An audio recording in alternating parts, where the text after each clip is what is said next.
近几天，网络被一组疑似来自 ABO Desire 主演黄星 Elliot 与邱鼎杰的婚前照彻底点燃。图片呈现出柔和的光影、细腻的情绪与刻意营造的私密氛围，配文与配乐也被剪辑成情绪化的短片，迅速在微博、抖音与私域群组里扩散。热搜与话题榜单不断跳动，粉丝、媒体与路人观众同时参与评论与猜测。这次事件不仅是一次八卦爆料，更像一面镜子，映照出现带流量文化、粉圈心理与媒体生态的多重问题与矛盾。进一步观察可见，这种事件往往牵扯到多方利益，不仅仅是当事人的私事。从社会心理学角度看，群体亦将虚构情节迁移为现实判断，这种迁移导致了大量误读。另外，平台算法和媒体选择共同塑造了公众的认知边界，使得事实常常被情绪淹没。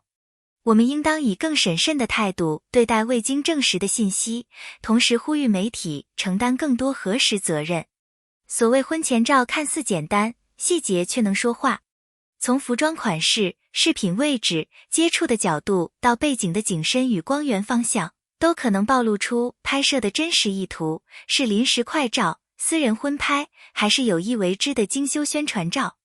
影像处理的痕迹、文件的时间戳和原始画面是否存在，都是判断真伪的重要线索。然而，在二次传播过程中，图片被裁切、加滤镜、拼接与再加工，使得辨识工作更具挑战性。进一步说，某些证据可能只是视觉叙事的拼贴，花束的摆放、服装的质地、手指的角度都可以通过后期达到预期效果。我们应保持怀疑，但不过于偏执，同时期待权威渠道提供有力的证据链。黄星与邱鼎杰因在 ABO Desire 中出色的角色塑造，迅速成为流量核心。两人的荧幕化学被粉丝反复剪辑成高能时刻，并在社交平台形成大量二创内容。年轻观众对情感表达的渴望，使得演员的任何同框都可能被解读为真实关系的证据。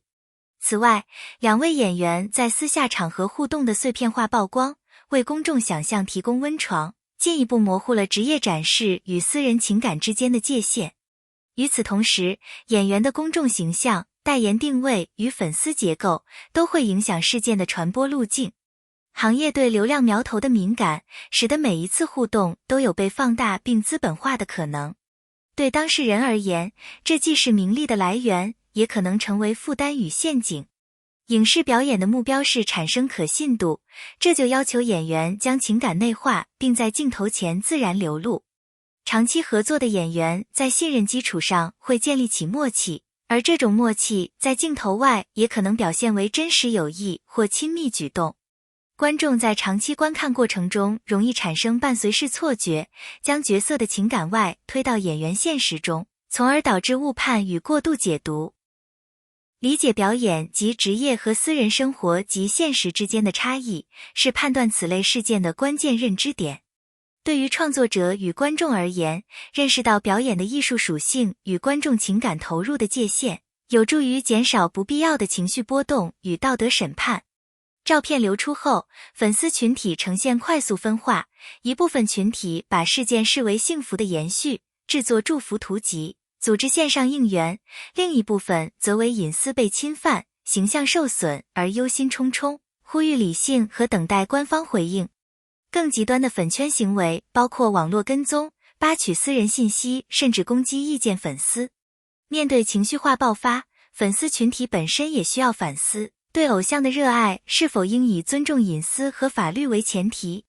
此外，粉丝组织若能建立内部规范与紧急应对机制，将有助于在风波中减少自我伤害，并保护偶像的长期利益。事件传播过程中，传统媒体、自媒体与自发性小号各司其职。传统媒体多采取谨慎报道并核实来源，自媒体为了流量往往倾向先发后证，小号则通过细节放大吸引关注。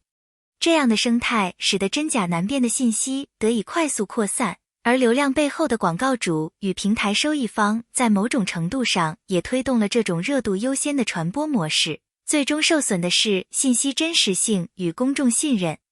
对媒体人来说，提升职业操守与事实核查能力是守护整个信息生态的重要责任。对平台而言，改进分发算法与惩罚恶意传播者也是必要改进方向。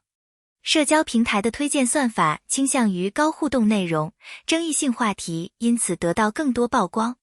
用户的情绪化互动、点赞、评论、二次创作被系统识别为优质信号，进而触发更大范围的推荐。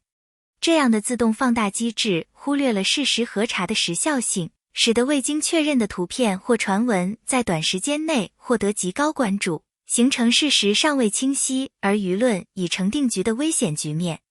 我们要认识到，算法既不是中立的，它在塑造话题与价值判断中扮演了重要角色，因此平台应承担更多责任，优化推荐逻辑，减少对谣言的助推。如果这些照片确系私人影像被未经授权公开，法律层面当事人可主张侵权赔偿与停止传播。伦理层面则更复杂，公众的好奇心不应成为侵犯他人隐私的借口。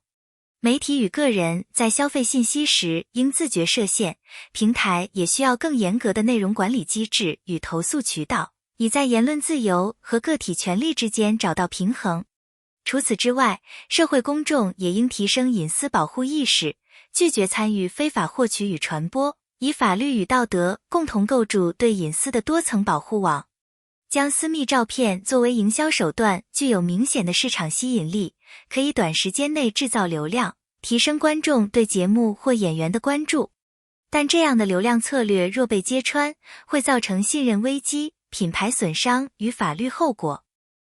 经纪公司与制作方在考虑此类操作时，必须做精细化的风险评估、成本、回报、舆论管理与长期声誉，每一步都需谨慎权衡。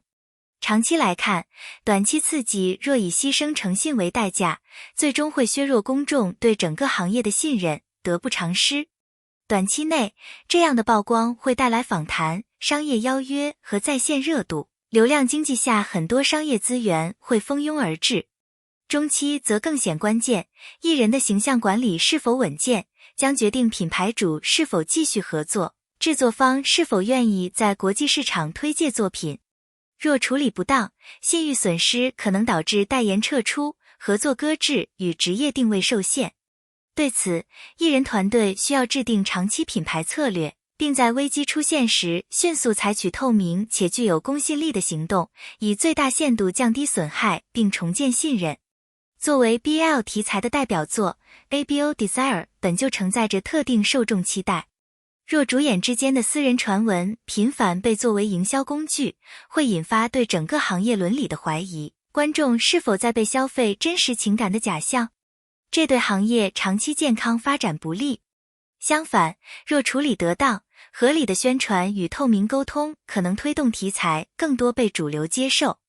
制作方与平台应思考如何在商业化运作与尊重创作与演职人员权利之间找到平衡，推动行业规范化发展。面对舆论风暴，经纪公司与制作方会在沉默、声明、法律三者间选取策略。沉默可以等待舆论冷却，但也会被解读为默认；积极声明可迅速引导话术，但需要确凿证据支持。法律行动虽然能维护权益，却可能激化讨论并耗费大量资源。不同策略对应不同的风险承受能力，选择适当的时机与措辞，协调公共关系与法律顾问，往往比一时的情绪化回应更有利于长期形象管理。粉丝作为信息传播链中的重要一环，应学会自我约束，避免参与非法扒照与造谣，拒绝人肉搜索，理性发声并引导正向讨论。此外，粉丝组织可建立内部规则与应急响应机制，在危机时刻发挥正面力量，例如发起保护隐私的倡议或协助澄清事实。成熟的粉圈文化有助于维护偶像长期发展，也能在行业生态中树立更积极的公众形象，促进行业责任感的提升。一则危机新闻可能促使合作方重新评估已签合同或在谈项目。海外平台、广告主与联合制作方尤其敏感，制作团队可能面临宣传日程调整、海外发行受阻或联名商业计划搁置的风险。剧组需要预备替代方案，保障后续收益并维持行业合作信任。对幕后人员来说，舆论带来的连锁反应可能影响职业声誉与工作机会，因此行业内部也需要更完善的风险防范流程。品牌在选择代言人时常将风险条款写入合同，但突发事件仍会考验品牌的危机管理能力。面对流量与风险并存的明星，品牌可选择短期合作以试探市场反应，或采用分阶段投放策略以降低整体风险。